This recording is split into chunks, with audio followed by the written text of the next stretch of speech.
पाठ 7 विशेषण। दिल्ली का इतिहास बहुत पुराना है।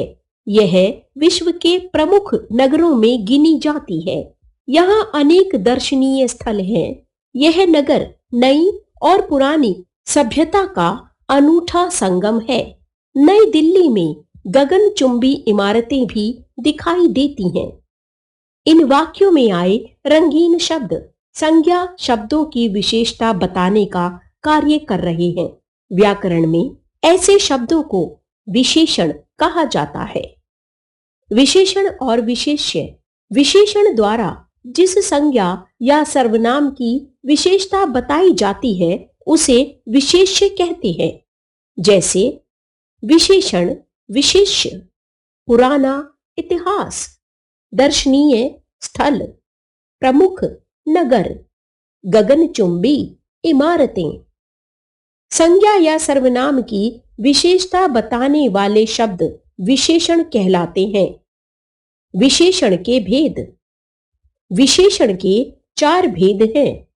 1 गुणवाचक विशेषण, 2 परिमाणवाचक विशेषण, 3 संख्यावाचक विशेषण, 4 संकेतवाचक विशेषण। गुणवाचक विशेषण जो विशेषण शब्द संज्ञा या सर्वनाम के विभिन्न प्रकार के गुण, दोष, आकार, रंग, दिशा, अवस्था आदि का बोध कराते हैं उन्हें गुणवाचक विशेषण कहते हैं। जैसे राधिका लंबी और सुंदर है। काली गाय सफेद दूध देती है। वह ईमानदार व्यक्ति है। लाल किला ऐतिहासिक इमारत है।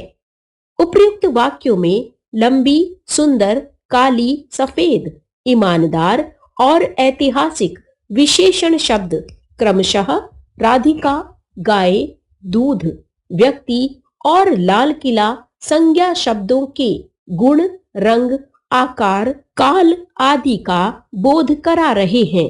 अतः ये गुणवाचक विशेषण हैं। कुछ प्रमुख गुणवाचक विशेषण इस प्रकार हैं। गुणबोधक सच्चा, शिष्ट, सुशील, सुंदर, दानी आदि। दोषबोधक बुरा, कंजूस, कायर, बेईमान, निर्दयी आदि। दशाबोधक रोगी, निरोगी, दुबला, पतला आदि। स्थान बोधक देशी, विदेशी, बनारसी, मद्रासी, कश्मीरी आदि। अवस्था बोधक सूखा, गीला, शुष्क, आर्द्र, नम आदि। रंग बोधक नीला, काला, सफेद, आसमानी, सुनहरा आदि। आकार बोध मोटा, लंबा, गोल, पतला, छोटा आदि। स्वाद बोधक मीठा, नमकीन, कड़वा, खट्टा आदि। काल बोधक प्राचीन, नवीन, दैनिक, मासिक आदि। परिमाणवाचक विशेषण जिन विशेषण शब्दों से संज्ञा शब्दों के मापतोल, मात्रा आदि संबंधी विशेषता का बोध हो उन्हें परिमाणवाचक विशेषण कहते हैं। जैसे मैं बाजार से 1 किलो दूध लाया।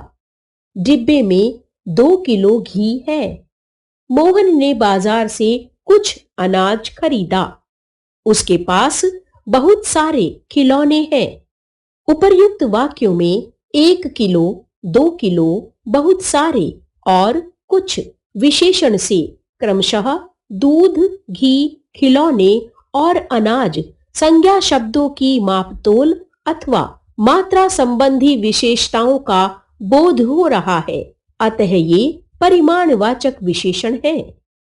संख्यावाचक विशेषण जिन विशेषण शब्दों से संज्ञा या सर्वनाम की गणना, गिनती संबंधी विशेषताओं का बोध हो उन्हें संख्यावाचक विशेषण कहते हैं। जैसे 40 यात्री बस में बैठे हैं। प्रधानाचार्य ने 10 छात्रों को पुरस्कृत किया। नेताजी का भाषण सुनने हजारों लोग पहुंचे। मैंने 1 दर्जन केले खरीदे। उपर्युक्त वाक्यों में 40, 10, हजारों तथा 1 दर्जन विशेषण क्रमशः यात्री, छात्रों, लोग और केले की संख्या बता रहे हैं, अतः ये संख्यावाचक विशेषण है। संख्यावाचक विशेषण के भेद। संख्यावाचक विशेषण के दो भेद होते हैं। एक निश्चित संख्यावाचक विशेषण, दो अनिश्चित संख्यावाचक विशेषण। निश्चित संख्यावाचक विशेषण जो विशेषण विशेष्य की निश्चित संख्या का बोध कराते हैं उन्हें निश्चित संख्यावाचक विशेषण कहते हैं। जैसे मेरे पास 2 सेब हैं, पार्क में 5 बच्चे खेल रहे हैं, कक्षा में 50 विद्यार्थी हैं। उपर्युक्त वाक्यों में 2, 5 तथा 50 विशेषण क्रमशः सेब, बच्चे और विद्यार्थी संज्ञा शब्दों की निश्चित संख्या का बोध करा रहे हैं, अतः ये निश्चित संख्यावाचक विशेषण हैं। अनिश्चित संख्यावाचक विशेषण जिन विशेषण शब्दों से विशेष्यों की निश्चित संख्या का बोध नहीं होता उन्हें अनिश्चित संख्यावाचक विशेषण कहते हैं। जैसे कई छात्रों ने निबंध प्रतियोगिता में भाग लिया, आकाश में सैकड़ों तारे हैं, सड़क पर बहुत से लोग खड़े थे, चाय में डालने के लिए कुछ चीनी दो। उपर्युक्त वाक्यों में कई, सैकड़ों, बहुत से और कुछ विशेषण शब्द क्रमशः छात्रों, तारे, लोग और चीनी संज्ञा शब्दों की अनिश्चित संख्या का बोध करा रहे हैं, अतः ये अनिश्चित संख्यावाचक विशेषण है। संकेतवाचक विशेषण वे सर्वनाम शब्द जो संज्ञा से पूर्व आकर उनकी विशेषता बताते हैं उन्हें संकेतवाचक विशेषण या सार्वनामिक विशेषण कहते हैं। जैसे उस भिखारी को खाना दे दो, यह लड़की मेरी सहेली है, ऐसी साड़ी मुझे खरीदनी है, कोई लड़की बाहर खड़ी है। उपर्युक्त वाक्यों में उस, यह, ऐसी और कोई सर्वनाम शब्द क्रमशः भिखारी, लड़की, साड़ी और लड़की संज्ञा शब्दों से पहले आकर उनकी विशेषता प्रकट कर रहे हैं, अतः ये संकेतवाचक विशेषण है। सर्वनाम तथा सार्वनामिक विशेषण में अंतर। बच्चों, सर्वनाम तथा सार्वनामिक विशेषण के बीच आसानी से भ्रम हो सकता है। इसका कारण यह है कि दोनों में समान शब्द प्रयुक्त होते हैं, अंतर केवल इन शब्दों के प्रयोग में होता है। जैसे सर्वनाम सार्वनामिक विशेषण, यह पुस्तक है, यह रमेश की पुस्तक है, वे खेल रहे हैं, वे लड़के खेल रहे हैं, यह बाजार है, यह कपड़ों का बाजार है। प्रविशेषण विशेषण की आवश्यकता बताने वाले शब्दों को प्रविशेषण कहते हैं। यह तरबूज बहुत लाल है, विद्यालय में लगभग 700 विद्यार्थी हैं, मुझे हल्का गुलाबी रंग पसंद है। उपर्युक्त वाक्यों में बहुत, लगभग और हल्का शब्द क्रमशः लाल, 700 और गुलाबी विशेषणों की विशेषता बता रहे हैं, अतः ये प्रविशेषण। विशेषण की अवस्थाएं। विशेषण की 3 अवस्थाएं हैं। विशेषण की अवस्थाएं 1 मूलावस्था, 2 उत्तरावस्था, 3 उत्तमावस्था। मूलावस्था विशेषण की वह अवस्था जिसमें किसी से तुलना नहीं की जा सकती, विशेषण की मूलावस्था कहलाती है। जैसे सुधा अच्छा नृत्य करती है, वैष्णवी की फ्रॉक सुंदर है, श्याम काला है, मेरी दादी लंबी है। उत्तरावस्था जब विशेषण शब्दों द्वारा 2 वस्तुओं, व्यक्तियों या स्थानों की तुलना की जाती है तो यह विशेषण की उत्तरावस्था कही जाती है। जैसे स्नेहा सुधा से अच्छा नृत्य करती है, वैष्णवी की फ्रॉक प्राची की फ्रॉक से सुंदर है, ललित श्याम से अधिक काला है, मेरी मम्मी मेरी दादी से लंबी है। उत्तमावस्था, जब दो या दो से अधिक वस्तुओं अथवा व्यक्तियों के गुण दोषों की तुलना की जाती है और एक को सबसे अच्छा अथवा सबसे बुरा बताया जाता है, तो वहां विशेषण की उत्तमावस्था होती है। जैसे भाखड़ा नांगल बांध सबसे बड़ा बांध है। उमेश सबसे अधिक बुद्धिमान है। सचिन तेंदुलकर सबसे अच्छा खिलाड़ी है।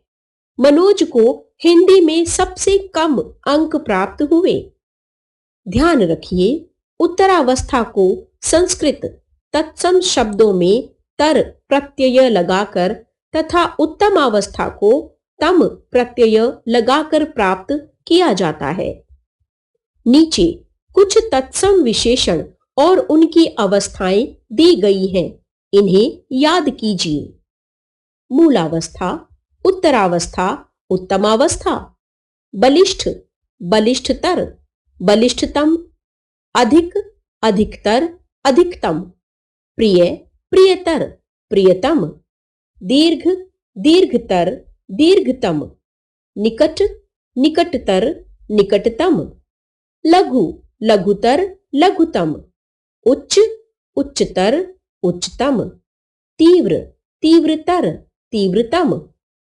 विशेषण की रूप रचना। कुछ विशेषण तो मूल रूप से ही विशेषण होते हैं, परंतु कुछ विशेषणों की रचना संज्ञा, सर्वनाम, क्रिया और अव्यय आदि शब्दों में प्रत्यय जोड़कर की जाती है। जैसे संज्ञा शब्दों से विशेषण की रचना। ई प्रत्यय लगाकर विशेषण बनाना। संज्ञा विशेषण। पाप, पापी। देहात, देहाती। रोग, रोगी। पंजाब, पंजाबी। भोग, भोगी। अपराध, अपराधी। स्वदेश, स्वदेशी। धन, धनी। एक प्रत्यय लगाकर विशेषण बनाना। दिन, दैनिक। इतिहास, ऐतिहासिक। सप्ताह, साप्ताहिक। भूगोल, भौगोलिक। मर्म, मार्मिक। मूल, मौलिक। एय प्रत्यय लगाकर विशेषण बनाना। पर्वत, पर्वतीय। पठन, पठनीय। पूजा, पूजनीय। क्षेत्र, क्षेत्रीय। भारत, भारतीय।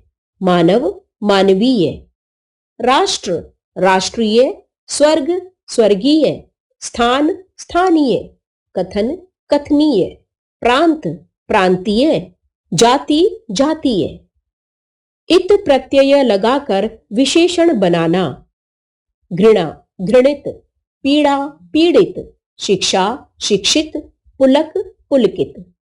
विकास, विकसित। अनुवाद, अनुवादित। संचय, संचित। शंका, शंकित। सर्वनाम शब्दों से विशेषण की रचना। सर्वनाम विशेषण। वह, वैसा। तुम, तुमसा। मैं, मुझसा, मेरा। हम, हमसा। यह, ऐसा। आप, आपसा। क्रिया शब्दों से विशेषण की रचना। क्रिया विशेषण। बेचना, बिकाऊ। टिकना, टिकाऊ। घूमना, घुमक्कड़। देखना, दिखावटी। भागना, भगौड़ा। बनाना, बनावटी। भूलना, भुलक्कड़। हंसना, हंसोड़। अव्यय शब्दों से विशेषण की रचना। अव्यय विशेषण। आगे, अगला।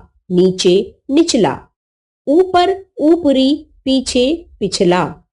बाहर, बाहरी। भीतर, भीतरी। हमने सीखा। संज्ञा या सर्वनाम की विशेषता बताने वाले शब्द विशेषण कहलाते हैं। विशेषण जिन संज्ञा या सर्वनाम शब्दों की विशेषता बताते हैं, उन्हें विशेष्य कहते हैं। विशेषण के चार भेद हैं। एक, गुणवाचक विशेषण। दो, परिमाणवाचक विशेषण। तीन, संख्यावाचक विशेषण। चार, संकेतवाचक विशेषण। विशेषण की तीन अवस्थाएं हैं। एक, मूलावस्था। दो, उत्तरावस्था। 3. उत्तमावस्था। विशेषण शब्दों की रचना संज्ञा, सर्वनाम, क्रिया व अव्यय आदि शब्दों में प्रत्यय जोड़कर की जाती है। एक सही